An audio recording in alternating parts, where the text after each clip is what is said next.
নমস্কাৰ মই উৎপল অপৰাধৰ তদন্ত কৰি আৰক্ষী যেতিয়া নিজে অপৰাধী হৈ যায় আৰু ভোগ কৰিবলগীয়া হয় যাৱজ্জীৱন কাৰাদণ্ড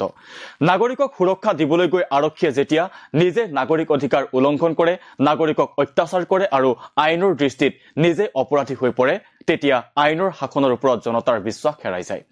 এনে উদাহৰণ দেধাৰ আছে কিন্তু মনত ৰাখিব লগা কথাটো হ'ল আইনৰ বিচাৰৰ পৰা কোনো হাৰি নাযায়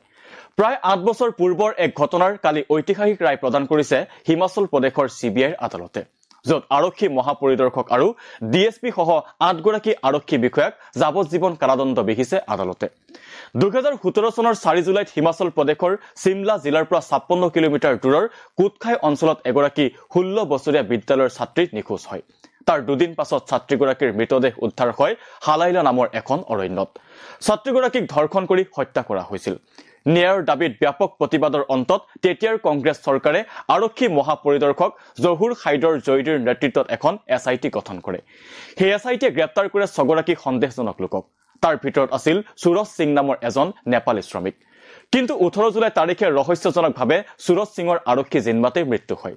এছআইটিৰ তদন্তক লৈ জনসাধাৰণৰ সন্দেহ বৃদ্ধি পায় তাৰ পাছত একে মাহতে হিমাচল প্ৰদেশ উচ্চ ন্যায়ালয়ে গোচৰটো সিবিআইৰ হাতলৈ হস্তান্তৰ কৰে য'ত সুৰজ সিঙক জোৰকৈ স্বীকাৰোক্তি দিবলৈ আৰক্ষীয়ে নিৰ্যাতন চলোৱাৰ ফলত মাৰাত্মক আঘাত পোৱাৰ তথ্য লাভ কৰা হয় অধিক তদন্তৰ পাছত সিবিআই আন এজন সন্দেহজনক ব্যক্তি অনিল কুমাৰ উৰফে নীলু চাৰানীক চিনাক্ত কৰে যাক এছআইটিয়ে উপেক্ষা কৰিছিল অনিল কুমাৰক 2021 চনত ধৰ্ষণ আৰু হত্যাৰ গোচৰত দোষী সাব্যস্ত কৰি যাৱজ্জীৱন কাৰাদণ্ডৰ শাস্তি প্ৰদান কৰা হয় ইফালে মৃত্যু হোৱা সুৰজ সিঙকে ধৰি বাকি 5 জন অভিযুক্তৰ বিৰুদ্ধে উত্থাপিত হোৱা অভিযোগ উঠাই লোৱা হয় সুৰজ সিঙৰ মৃত্যুৰ পাছত সিমলাৰ তেতিয়াৰ এছপি সৌম্য চাম্বা শিৱমে উল্লেখ কৰে যে তেওঁক সুৰজ সিঙৰ মৃতদেহটো সোনকালে দাহ কৰি পেলাবলৈ তীব্ৰ হেঁচা প্ৰদান কৰা হৈছিল কিন্তু তেওঁ তেনে নকৰি মৃতদেহটো সিবিআইৰ তদন্তৰ বাবে সংৰক্ষণ কৰি ৰাখে যিয়ে পাছত জিম্মাত থকা অৱস্থাত সুৰজ সিঙৰ ওপৰত চলোৱা নিৰ্যাতনৰ লক্ষণ নিশ্চিত কৰিছিল 2018 চনত চণ্ডীগড়ৰ সিবিআইৰ বিশেষ আদালতত দিয়া এজাহাৰত এছপি চাম্বা শিৱমে বিতংভাৱে উল্লেখ কৰে যে কেনেকৈ আৰক্ষী মহাপৰিদৰ্শক জয়দীয়ে তেওঁক জোৰ জবৰদস্তি তেওঁৰ বক্তব্য সলনি কৰিবলৈ চেষ্টা কৰিছিল জয়দীৰ কথা নামানিলে আইনী পৰিণতিৰ ভাবুকিও প্ৰদান কৰা হৈছিল ইফালে ডিএছপি মনোজ যোশী আৰু উপ পৰিদৰ্শক ৰাজিন্দৰ সিঙে বন্দীসকলৰ মাজত হোৱা কাজিয়াত সুৰজৰ মৃত্যু হোৱাৰ কাহিনী ৰচনা কৰি কাণ্ডটো ঢাকিবলৈ চেষ্টা কৰিছিল কিন্তু একমাত্ৰ প্ৰত্যক্ষদৰ্শী কনিষ্টেবল দিনেশে এই ভুৱা কাহিনীক সমৰ্থন কৰিবলৈ অস্বীকাৰ কৰে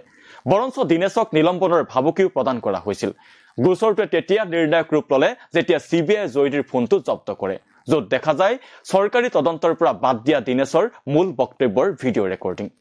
এই ৰেকৰ্ডিং সিবিআইৰ বাবে হৈ পৰিল গুৰুত্বপূৰ্ণ 29 আগষ্টত আৰক্ষী মহাপৰিদৰ্শক জয়দীক গ্ৰেপ্তাৰ কৰে সিবিআই কালি এই গোচৰৰ ৰায়দান কৰি ন্যায়াধীশ অলকা মালিকে কয় যে জিম্মাত এই ধৰণৰ হিংসা অতি চিন্তাৰ বিষয় আৰু সভ্য সমাজৰ বাবে অন্যতম ভয়াৱহ অপৰাধ ই আইনৰ শাসন আৰু অপৰাধমূলক ন্যায় ব্যৱস্থাৰ প্ৰশাসনৰ বিশ্বাসযোগ্যতাত প্ৰভাৱ পেলায় আৰক্ষীৰ ক্ষমতাৰ অপব্যৱহাৰ চিন্তনীয় বিষয়